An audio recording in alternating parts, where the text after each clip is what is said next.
जय हिंद साथियों, आप सभी का स्वागत है officer choice academy YouTube platform पे। तो जो हमने सीरीज स्टार्ट किया था जनरल साइंस को लेकर, जिसमें हम कवर करने वाले थे टॉपिक वाइज एमसीक्यू, और इसमें हम एनसीईआरटी के क्वेश्चन देखने वाले थे टॉपिक वाइज। ठीक है, तो आप सभी कैंडिडेट्स जो समझ गए होंगे कि दरोगा के या जो भी बिहार एसएससी इंटर लेवल की अभ्यर्थी हैं जो इस एग्जाम में अपियर होने वाले हैं, तो ये वीडियो काफी उनके लिए मदद करने वाला है। और ये आज जो है दूसरा वीडियो है। इससे पहले मैंने एक वीडियो जो है ऑलरेडी अपलोड कर दिया हूं अपने यूट्यूब चैनल पे, तो आप उसको जाके देख सकते हो। ठीक है, तो इसमें आपको बता दूं थोड़ा सा कि ऑलरेडी हमने 1500 वन लाइनर आपको दे दिया है और बायोलॉजी का स्टार्ट कर दिया है टॉपिक वाइज, जिसमें आज हम कवर करने वाले हैं सेल का दूसरा पार्ट और ये लास्ट पार्ट होगा। इसके बाद हम टिश्यू को कवर करेंगे, राइट। जितने भी मेजर टॉपिक्स है उसको कवर किया जाएगा। तो आइए स्टार्ट करते हैं इस वीडियो को। और जो भी कैंडिडेट्स हैं आप प्लीज चैनल को सब्सक्राइब कर दीजिएगा। काफी मेहनत से ये वीडियो मैंने बनाया है, एक एक चीज जो है मेरे को पढ़ना पड़ रहा है एनसीईआरटी, उसके बाद जो है मैं खुद से ये क्वेश्चन सेट करता हूं। तो आई होप सभी को जो है मदद होगा इस वीडियो से। और लास्ट आप जब एग्जाम में बैठोगे तो आप देखोगे, आप खुद जो है कि पाओगे कि ये जो क्वेश्चन आ रहे हैं सारे जो है इसी वीडियो से देखने को मिलेंगे, इस सीरीज से, राइट। तो आप चैनल को सब्सक्राइब कर देना और टेलीग्राम को ज्वाइन कर सकते हो, फ्री ऑफ कॉस्ट है। ठीक है, क्वेश्चन है आपका कि डीएनए की जो द्विसूत्री या द्विकुंडलिनी संरचना का पता किसने लगाया था। ठीक है, अगर इंग्लिश वाले भी हैं बहुत सारे ऐसे कैंडिडेट्स के, सर इंग्लिश का भी थोड़ा कर दीजिए, नेक्स्ट वाले वीडियो से आपको इंग्लिश उसमें ऐड हो जाएगा। ये पीपीटी ऑलरेडी मैंने बना लिया था तो काफी लेट हो गए थे, राइट। तो इसमें आपको ट्रांसलेट कर देता हूं। देखिए, double helix structure of DNA was discovered by Hume, यानी जो डीएनए है कि जो इसका स्ट्रक्चर था, आपने पता है जो डबल, एक मिनट, ठीक है, डबल जो हेलिक्स स्ट्रक्चर था इसका खोज किसने किया था। तो आपको बता दूं इसका आंसर राइट आंसर हो जाएगा वाटसन एंड क्रिक के द्वारा। ठीक है, डीएनए की अगर बात करें तो देखिए सेल होता है, सेल का अंदर जो न्यूक्लियस होता है, तो न्यूक्लियस के अंदर प्रेजेंट एक जो मॉलिक्यूल होता है जो हमारी जेनेटिक इंफॉर्मेशन को स्टोर रखता है। यानी जो भी चीज इंफॉर्मेशन है, जैसे कि हमारा आंखों का क्या कलर होना चाहिए, हमारे बालों का क्या कलर होना चाहिए, ये सारे जो इंफॉर्मेशन जो रहता है वो कहाँ स्टोर रहता है, वो डीएनए में रहता है, राइट। आई होप कि आप समझ गए होंगे क्वेश्चन नंबर 1, उसका राइट आंसर होगा option number D, Watson and Crick के द्वारा। नेक्स्ट है क्वेश्चन नंबर 2, डीएनए कोशिका के किस में प्रमुख रूप से संग्रहित होता है। आपके ऑप्शंस है गोल्जी संरचनाएं, कोशिका द्रव, प्लाज्मा झिल्ली और नाभिक। ठीक है, तो काफी इजी क्वेश्चन है। इसका राइट आंसर अभी हमने बता दिया आपको, इसका हो जाएगा ऑप्शन नंबर डी, नाभिक यानी न्यूक्लियस। क्या हो जाएगा, न्यूक्लियस। ठीक है, न्यूक्लियस के अंदर जो है डीएनए पाया जाता है। डीएनए जो है न्यूक्लियस के अलावा भी पाया जाता है। ठीक है, नेक्स्ट क्वेश्चन में भी आपको देखने को मिलेगा। देखिए, नेक्स्ट क्वेश्चन में क्या पूछ रहा है, निम्नलिखित में से नाभिक यानी न्यूक्लियस के अलावा किस कोशिका अंगक में डीएनए होता है। ठीक है, यानी आपने देखा कि डीएनए जो है आपको किस में पाया जाता है, न्यूक्लियस में पाया जाता है। लेकिन न्यूक्लियस के अलावा भी डीएनए जो है किस जो है आपको बोल सकते हैं सेल ऑर्गेनेलिस या आपको कोशिका अंगक में जो है देखने को मिलता है। तो इसके अलावा और दो में मिलता है, जो कि है एक तो आपको हो गया माइटोकॉन्ड्रिया, क्या, माइटोकॉन्ड्रिया, दूसरा है क्लोरोप्लास्ट। ठीक है, इन दोनों में भी जो है आपके, इन दोनों के जो है अपने जो है डीएनए होते हैं। और इस क्वेश्चन का अगर आंसर देखा जाए यानी ऑप्शंस देखा जाए तो साइटोप्लाज्म है, ठीक है, गोल्गी उपकर है, राइबोसोम है और आपको माइटोकॉन्ड्रिया होगा। तो इसका राइट आंसर क्या हो जाए, ऑप्शन नंबर डी।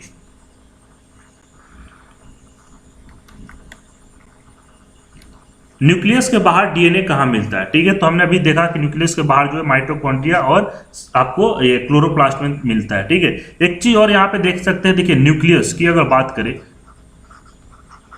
न्यूक्लियस जो है एक्चुअली होता है क्या है, न्यूक्लियस को हम बोलते हैं कमांड सेंटर, क्या, कमांड सेंटर, राइट। तो जो भी भाई कैंडिडेट्स आप बोल रहे हैं कि इंग्लिश में सर भी ऐड कीजिए, आपको मैं बता दूं कि भाई मुझे खुद हिंदी नहीं आती। ठीक है, आप फिर भी समझ सकते हो कि मैं आपको हिंदी में समझा रहा हूँ।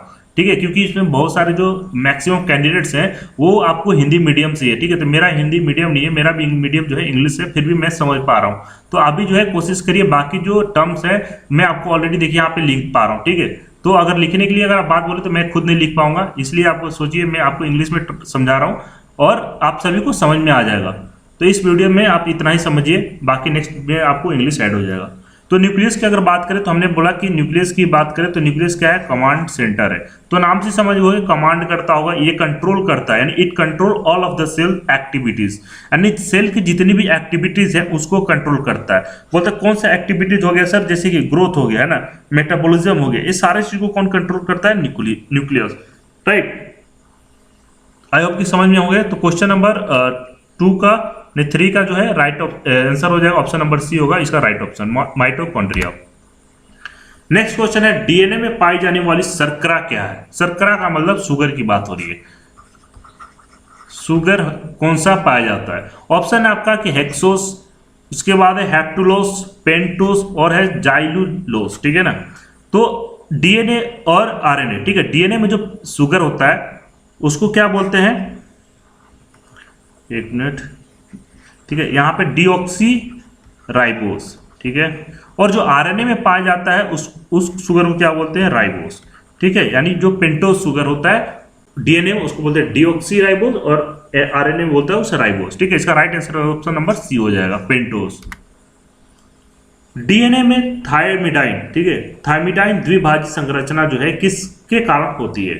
तो आपके ऑप्शन है बीटा एवं गामा किरणों, यूवी किरणों के द्वारा, या आईआर किरणों, या आपको एक्सरेस के द्वारा यानी एक्स किरणों के द्वारा, राइट।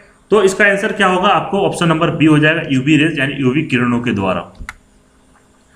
जीव कोशिकाओं में आनुवांशिक लक्षणों के नियंत्रण में निम्नलिखित में से कौन सा उत्तरदायी है? आनुवांशिक लक्षणों का मतलब हो गया जो जेनेटिकल जो आपको फीचर्स होते हैं, राइट, ये किसमें देखने को मिलता है? तो आप समझ गए, हमने अभी थोड़ी देर बताया था कि डीएनए जो है कैरी करता है जेनेटिक इंफॉर्मेशन।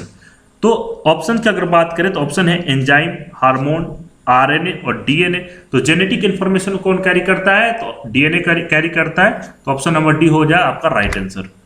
जीन क्या है, ठीक है, अभी हमने पढ़ा, काफी कंफ्यूजन रहता है बहुत सारे बार, मतलब जो कैंडिडेट्स के बीच में कि सर जीन, डीएनए, क्रोमोसोम्स, ये सारी चीज क्या होता है। डीएनए आपने समझ लिया, और डीएनए क्या ही अंदर यानी उसका पार्ट होता है जीन। जीन एक्चुअली क्या करता है, जो एक एक जीन होता है, जैसे मान लीजिए ये डीएनए है, ठीक है, ये डीएनए कुछ ऐसा स्ट्रक्चर होता है, तो इसके अंदर जो जीन होता है, मतलब मान लीजिए कि ये इसमें कुछ जीन होगा, यहाँ पे जीन होगा, तो ये, और दूसरा एक और मान लीजिए किसी पर्सन का डीएनए, ठीक है, उसमें कुछ जीन होगा।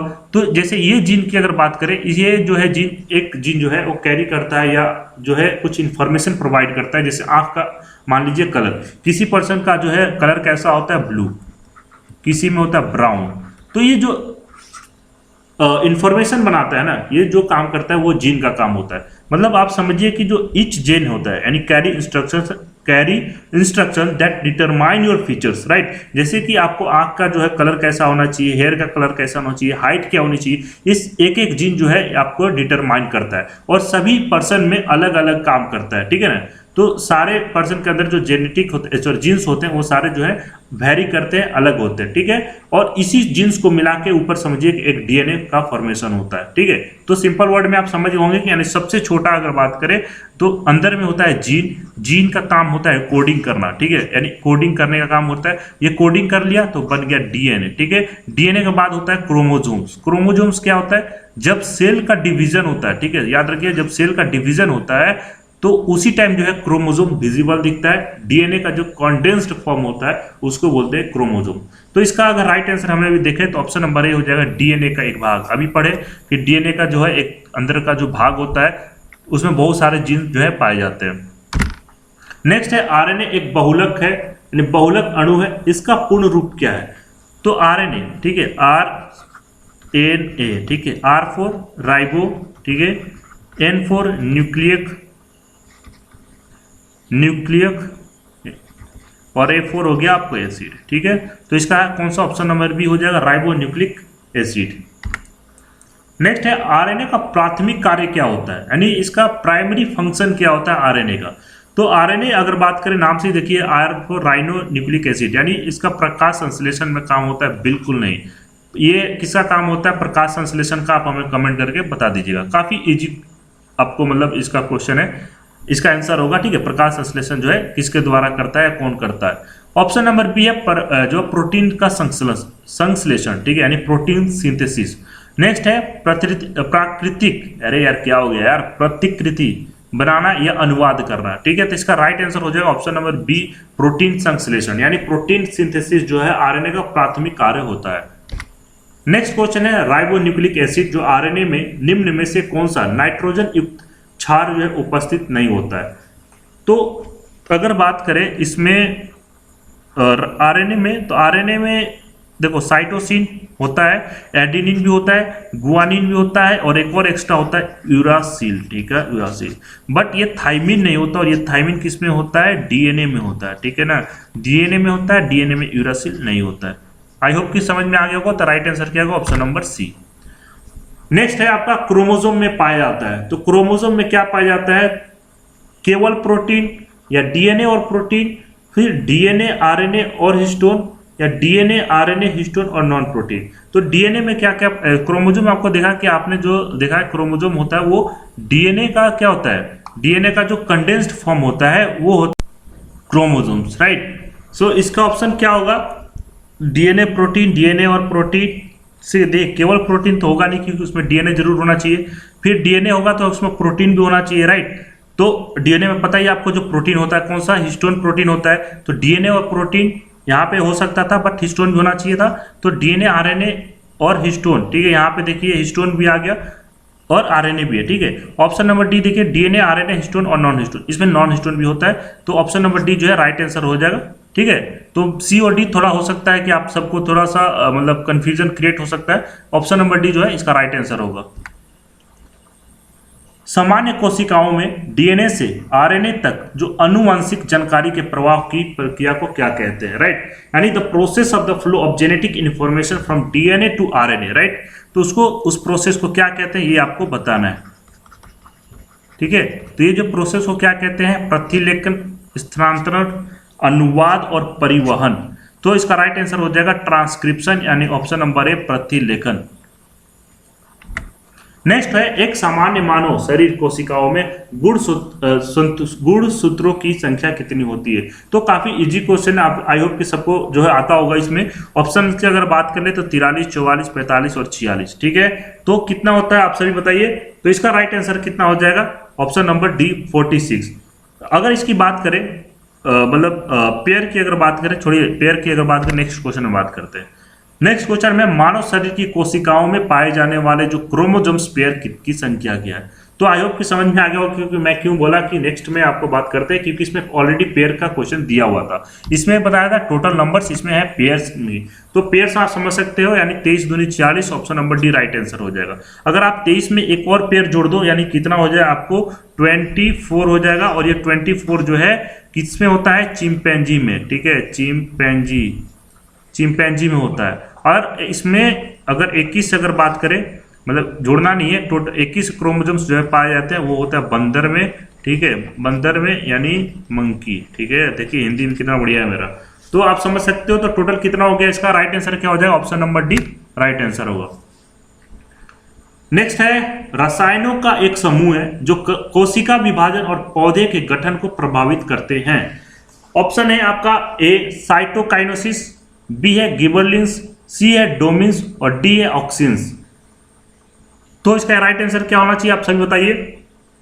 और चैनल को प्लीज सब्सक्राइब कर लीजिएगा, अगर आप जो नए व्यूअर्स हैं, अगर आपने चैनल को सब्सक्राइब नहीं किया तो इसका राइट आंसर हो जाएगा साइटोकाइनेसिस। नाम से ही पता चल रहा है, ठीक है, साइटो मतलब हो गया यहाँ पे सेल से रिलेटेड है।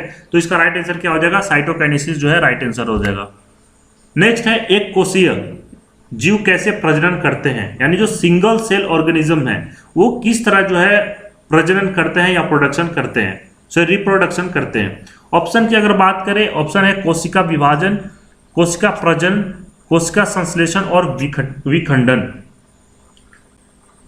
तो इसका क्या हो जाएगा, आपका राइट आंसर हो जाएगा कोशिका विभाजन।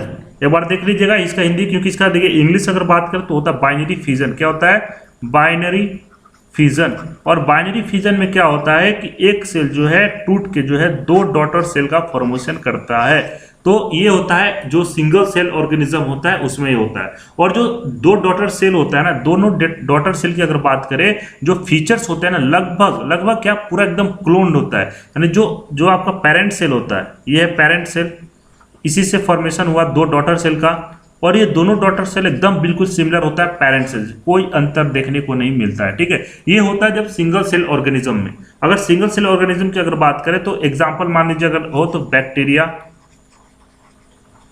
उसके बाद और ले सकते हो आप एमोeba, राइट। तो ये सारे हो गए, आई होप कि समझ में आ गया होगा। एक बार इसका थोड़ा आप हिंदी वाला मैच कर लीजिएगा, ऑप्शन नंबर ए, ठीक है। और इंग्लिश में अगर हो तो बाइंडिंग फिजन इसको कहते हैं।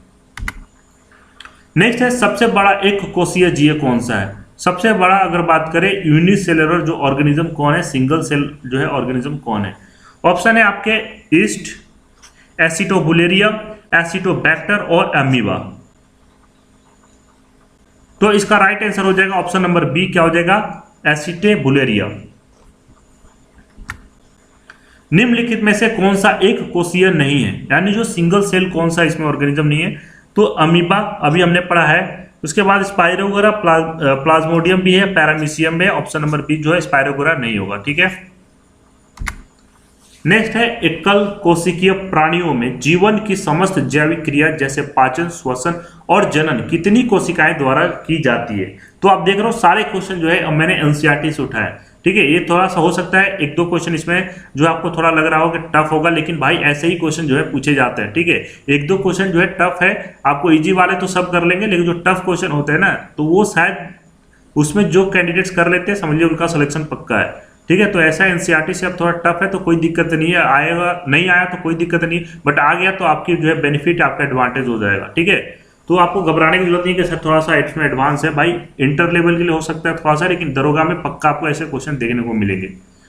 तो इसमें हमने बात किया कि जो एकल कोशिका होते हैं, जो सिंगल सेल ऑर्गेनिजम्स होते हैं, उनमें जो जितने भी प्रोसेस होते हैं, यानी आप डाइजेशन का ले लो, ठीक है, डाइजेशन हो गया आपका, उसके बाद हो गया श्वसन आपका, यानी जो रेस्पिरेशन हो गया, ये सारे जो, या रिप्रोडक्शन हो गया, ठीक है, ये सारे चीज जो होता है वो कितने जो है सेल्स के द्वारा किया जाता है। तो नाम में ही एकल कोशिका है तो सेल भी तो एक ही होगा ना, सारे जो एक्टिविटीज जो किए जा रहे हैं सारे एक सेल के द्वारा परफॉर्म किया जा रहा है, राइट। तो राइट आंसर क्या आ जाएगा, ऑप्शन नंबर ए होगा, सही हो जाएगा।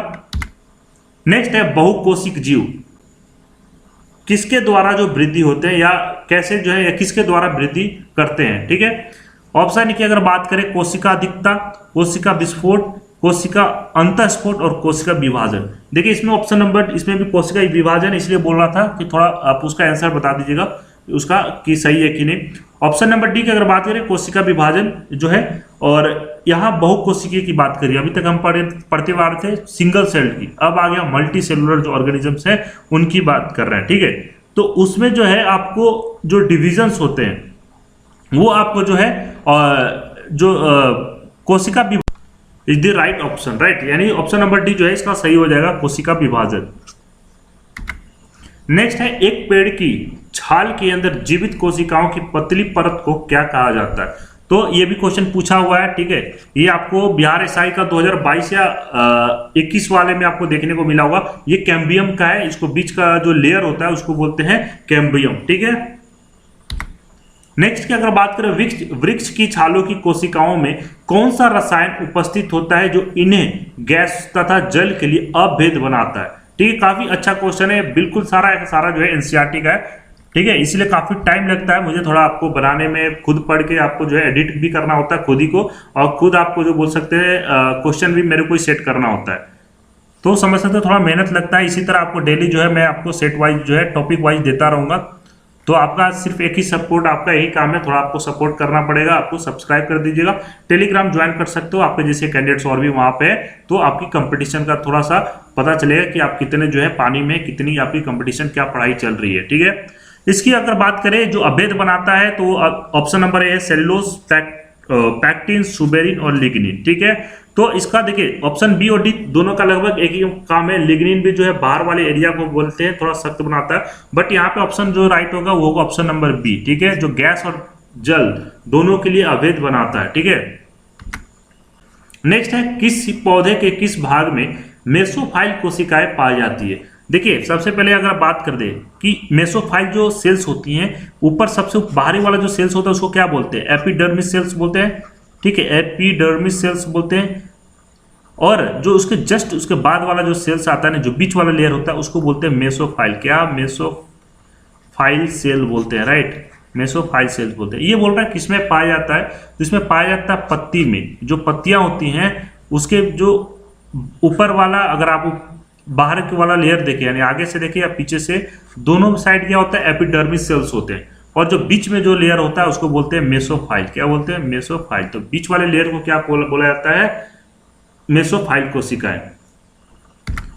नेक्स्ट है, पौधे के कौन से भाग की एपिडर्मल कोशिकाएं प्राय एक मोम जैसी जल प्रतिरोधी परत छोड़ते हैं। ठीक है, अब आ गया वही एपिडर्मल सेल्स की बात कर रहे थे। तो केवल जो है बाहरी सतह, केवल जड़ें, बाहरी और भाग तथा जड़ें दोनों, ना तो बाहरी भाग नहीं जो जड़ें। ये है आपके ऑप्शंस, और इसका राइट आंसर क्या हो जाएगा, ऑप्शन नंबर ए जो है राइट आंसर। अभी हमने बताया कि ये जो सबसे ऊपर वाला लेयर होता है, तो ऑप्शन नंबर ए जिसका राइट आंसर हो जाएगा। नेक्स्ट क्वेश्चन की अगर बात करें, कौन सा प्रोटीन उपकला कोशिकाओं को क्षतिग्रस्त होने से बचाता है। ठीक है, तो आपके ऑप्शन है एक्टिन, कोलेजन, केराटिन और इलास्टिक। केराटिन आप समझ गए, हमारा नाखून, बाल, ये सारे किसी से बने, ये केराटिन प्रोटीन से बना हुआ रहता है, और ये किस लिए बनाता है कि आपके जो है क्षतिग्रस्त ना हो, या बोल सकते हो मतलब बाहर की जो चीजों से बचाता है ना, बाहर के जो इतने भी जो होता है टफ चीजों से बचाता है हमें। तो केराटिन अगर इसका राइट आंसर हो जाएगा ऑप्शन नंबर बी। नेक्स्ट है, रक्त में कुछ निश्चित कोशिकाओं की उपस्थिति के कारण रक्त का थक्का बनता है, तो उसे क्या कहते हैं। और आप जैसे ही यहाँ पे दिख गया होगा रक्त का थक्का, ठीक है, और आप समझ गए होंगे किसकी बात हो रही है। ठीक है, एक तो आप या तो ऐसे विटामिन के हिसाब से समझ सकते हो कि विटामिन के से क्या होता है, रक्त का थक्का जो है जमाने में मदद करता है वो विटामिन के, राइट। और एक और चीज होता है, या तो विटामिन के हो सकता है और कौन हो सकता है, प्लेटलेट्स। तो इसका राइट आंसर क्या हो जाएगा, ऑप्शन नंबर डी, बिम्बाणु या प्लेटलेट्स। निम्नलिखित में से कौन सी मानव शरीर की सबसे बड़ी कोशिकाएं हैं। ऑप्शन नंबर ए है आपका अग्नाशय कोशिकाएं, उपकला कोशिकाएं, तंत्रिका कोशिकाएं या अधिचर्मिक कोशिकाएं। तो इसका आंसर क्या हो जाएगा, इसका आंसर हो जाएगा नर्व सेल। क्या हो जाएगा, नर्व सेल्स। ठीक है, नर्व सेल्स, और हिंदी में इसको बोलते हैं तंत्रिका कोशिकाएं। अब देखिए नर्व सेल की अगर बात करें, अगर सबसे लंबी है तो कितनी लंबी है, तो समझिए 1 से 1.5 मीटर जो है इसकी लेंथ है। कितनी, 1 से 1.5 मीटर जो है इसकी लेंथ है। और आप इसको नर्व सेल को क्या और क्या आप किस नाम से बोल सकते हैं, इसको न्यूरॉन। ठीक है, न्यूरॉन। और न्यूरॉन की अगर बात करें, न्यूरॉन में क्या क्या चीज होता है, न्यूरॉन का आपने देखा होगा, न्यूरॉन का कुछ इस टाइप का स्ट्रक्चर होता है, कुछ इस टाइप का ऐसा लंबा सा स्ट्रक्चर होता है। और इसमें जो होता है आपको कौन कौन सा चीज होता है, आपको यहां बता देता हूं, वो होता है डेंड्राइट्स, एक्सॉन और हो गया सोमा। तो ये सारी चीज जो है इसमें इंक्लूडेड रहते हैं नर्व सेल में या न्यूरॉन में। तो इसका राइट आंसर हो जाएगा ऑप्शन नंबर सी, तंत्रिक कोशिकाएं। नेक्स्ट है, डेंड्राइट और एक्सॉन जो है किस कोशिका के भाग है। अभी जस्ट इसके पिछले वाले क्वेश्चन में यही डिस्कशन हुआ हमारा। तो ऑप्शन आपके हैं लाल रक्त कोशिका, नेफ्रॉन, श्वेत रक्त जो कोशिका या तंत्रिका कोशिका। तो राइट आंसर क्या हो जाएगा, ऑप्शन नंबर डी, तंत्रिका कोशिका। निम्नलिखित में से कौन सी कोशिका प्रतिरक्षी पैदा करता है। समझ रहे हो, मतलब प्रतिरक्षी का मतलब यह होगा कि आपको बीमारियों से बचाता है या उन बैक्टीरिया से बचाता है जो कि हार्मफुल होते हैं। ठीक है, तो आपने ब्लड अगर पढ़ा होगा, ब्लड अगर आपने पढ़ा होगा तो उसमें आपने एक चीज पढ़ा होगा सेल के बारे में, WBC, व्हाइट ब्लड सेल, जिसका काम होता है प्रोटेक्शन देना। ठीक है, यानी आपको बचाना किससे, जो बाहर की बीमारियां जो डिजीज होते हैं या बैक्टीरिया जो होते हैं हार्मफुल होते हैं, उनसे बचाने का काम, उनसे लड़ने का काम करता है WBC। और उसी को क्या बोला जाता है, लिम्फोसाइट, यानी ऑप्शन नंबर डी हो जाएगा, लसीकाणु। ठीक है, जीवित कोशिका में रेडियोधर्मी जो है तत्वों का पता किस तकनीक से लगाया जाता है। तो इसका राइट आंसर क्या होगा, देखिए उपकेंद्रण, वर्णलेखिकी, क्रोमैटोग्राफी, उसके बाद है आपको ये वाला पढ़ लीजिएगा, मैं पढ़ लेता हूं ये वाला, ऑटो रेडियोग्राफी, और उसके बाद उपयुक्त सभी। ठीक है, उपयुक्त सभी। तो इसका राइट हो जाएगा autoradiography, option number C जो है राइट आंसर हो जाएगा इसका। नेक्स्ट है, कोशिका पहचान और कोशिका बंधन निम्नलिखित में से किस सैकराइड बहुलक का जो है कार्य। तो ये क्वेश्चन ऑलरेडी पूछा हुआ, आप देख सकते हो एसएससी सीपीओ में पूछा हुआ क्वेश्चन है। ओलिगोसेकेराइड, डाइसेकेराइड, पॉलीसेकेराइड और क्वेनेसेकेराइड, ठीक है, ये एनसीईआरटी का क्वेश्चन है और ये ऑलरेडी मतलब आप देख सकते हो कि एसएससी में क्वेश्चन पूछा जा चुका है। तो आप कहीं से भी क्वेश्चन आ सकता है, इसका कोई ये नहीं है, लेकिन मैं ये बता रहा हूं अगर आप साइंस को एनसीईआरटी से अगर फॉलो करते हो तो इसमें ये नहीं बोल रहा हूं कि आप इंटर लेवल का है तो आपको एनसीईआरटी पढ़ना है। मैं ये बता रहा हूं कि अगर आपका एम जो है हायर पोस्ट के लिए है कि बीपीएससी हो गया या यूपीएससी हो गया, इन सभी पोस्ट के लिए करते हो तो आपका बेसिक जो है स्टार्ट जो होता है, जो जर्नी होता है कंपटीशन लेवल के लिए, तो वो आपको एनसीईआरटी से स्टार्ट करना चाहिए ताकि जो है इन सभी एग्जाम्स में आप अच्छा स्कोर कर सकते हो। ठीक है, बिहार एसआई जैसे जो एग्जाम्स में आप अच्छा स्कोर कर सकते हो, इसमें नो डाउट, लेकिन ये जरूरी नहीं है कि आपको एनसीईआरटी पढ़ना ही पड़ेगा अगर ये जो एग्जाम है इंटर लेवल या दरोगा के लिए, ऐसा कोई जो है मतलब कहीं डिफाइन या नहीं कहा गया। ठीक है ना, आप पढ़ना है आप पढ़ सकते हो, आप स्वतंत्र हो। ठीक है, तो इसका राइट आंसर क्या हो जाएगा? ऑप्शन नंबर ए ओलिगोसेकेराइड इसका राइट आंसर हो जाएगा।